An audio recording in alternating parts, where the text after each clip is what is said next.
Hello and welcome to what is the 2022 recap of Mr. Worldwide, the stage where I go through an international journeyman trying to win the World Cup. Now, as you have here in front of us as we left, the last match we covered was Vanuatu at home, which won 1 draw with New Caledonia. So, we'll head right into it here now. New Caledonia, we got the march.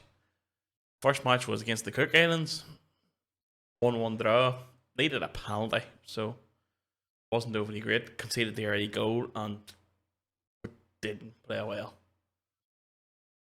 So there's no real point sort of going on about it. Next match up, Tonga followed a very similar result. They got an early goal. We really struggled again and needed another penalty to get an equaliser. I rotated a wee bit here, but it wasn't dramatically bad or anything. Like, I don't know why this happened, but it seemed to have started with Vanuatu. You know, the 4-4-2 and 4-4-1-1 worked here earlier on. So it did. And we were building up a bit of form, and then we just sort of hit this and went, it's not going well, is it? But I'm not going to mention the rest of these results. And there's a reason for that. The reason for that is that in July, I sort of started going about, there become quite a few jobs available. It's safe to see where we're at, roughly. On ahead, there's quite a few jobs give up, and one that popped up was Oman, the nation in the Middle East, near Saudi Arabia, Qatar, that sort of region. And we got offered it. So I decided to take it. And as you see here, everything worked out alright. We got into Oman, the whole lot settled up. And as time went on, we got into our first match. 3rd of September, like in the UAE, we were here from July, so it was fairly quickly. Didn't really know many players or anything, but we got into it. And we were beat 1-0. They scored last third of sort of half time.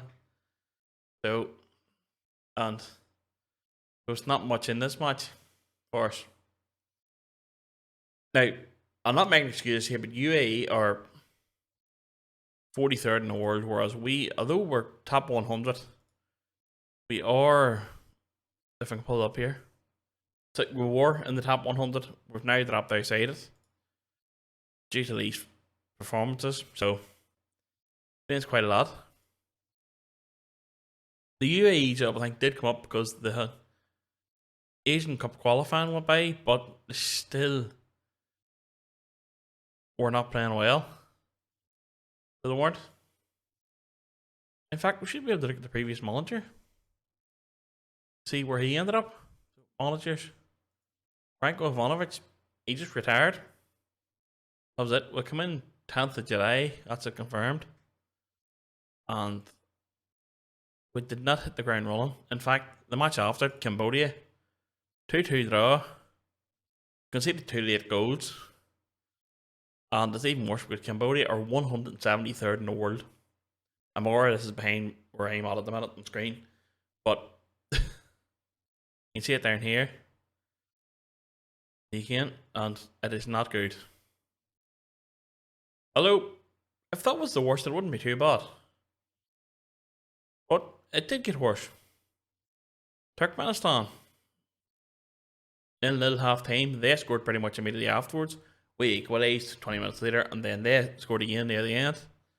They are 123rd in the world, so that's another defeat. I'm probably going to be just falling down their rankings. However, the most embarrassing moment, and probably, to be honest with you, this is a low point of the whole siege so far.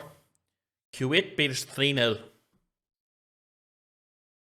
Kuwait were about 145 in the world.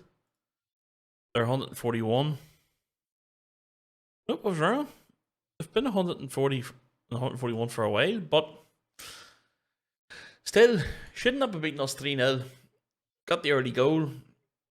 Got one at half an hour point and another one 5 minutes later. So the hottest beat 3-0. The hottest our pants down, like, let's be honest. Nothing sort of any good here. So it wasn't. So Question here is, what do we do? I still maintain I've made the right choice. I still maintain, having done this, I've made the right choice to move from New Caledonia to Oman. Because Oman are about 100 in the world. And we have this Asian Cup. So we'll have the chance to get Kuwait. If you look at this here of what I would have called about 6 months ago in game banker friendly, these should be mostly winnable. He says after what he's done in 2022, but they're going to this group. North Korea are 96th, so they're about the level we're at. So they are. You look here, they've bounced about where we're at. For an age, Japan are the big team in the group, 44. I actually thought they would have been slightly higher, but they're the big team in the group, and Kuwait are 141st, as I said. So this, I would say, is doable. I would expect Japan to win the group, all 3 games, just blow through the group. I think you're sort of looking between us and North Korea for second. But I think competitions, we'll have to reach the second round. To be honest, I think we could do with being competitive, like if we're third and we're sort of lose out maybe on goal difference or by a point or something, we'll be alright. I think. But we'll see how we get on. We also have the World Cup qualifiers today. The only objective here is to be competitive, so should be alright. We enter the second round. They haven't played any yet, I don't think. No, they've just done the qualifiers. Actually, never noticed North Korea was in our group. So Oman have through with North Korea and were beaten by North Korea. So not great in qualifying, but sure, we'll see how we get on. So come back for that. As I said, these friendlies should be alright, but Christ knows what will fare out. So again, thanks for watching. By the way, I am actually streaming the normal save on Twitch at Wald McConville on there. It's the same name as this channel, but there's no space in it. So that should be alright. And I might have, at the time of recording, I'm still managing the AE prot. I might not be by the time this video is released. Because in one of those streams, I stupidly said to somebody that if we did not get promoted this season, I would just quit. So we'll see how we get on there. But anyway, no real need for that. We'll head on. Get 2023 played and out of the way. So see how we get on the Asian Nations Cup as a measurement. And thanks for watching. Goodbye, good luck, and I wish you well.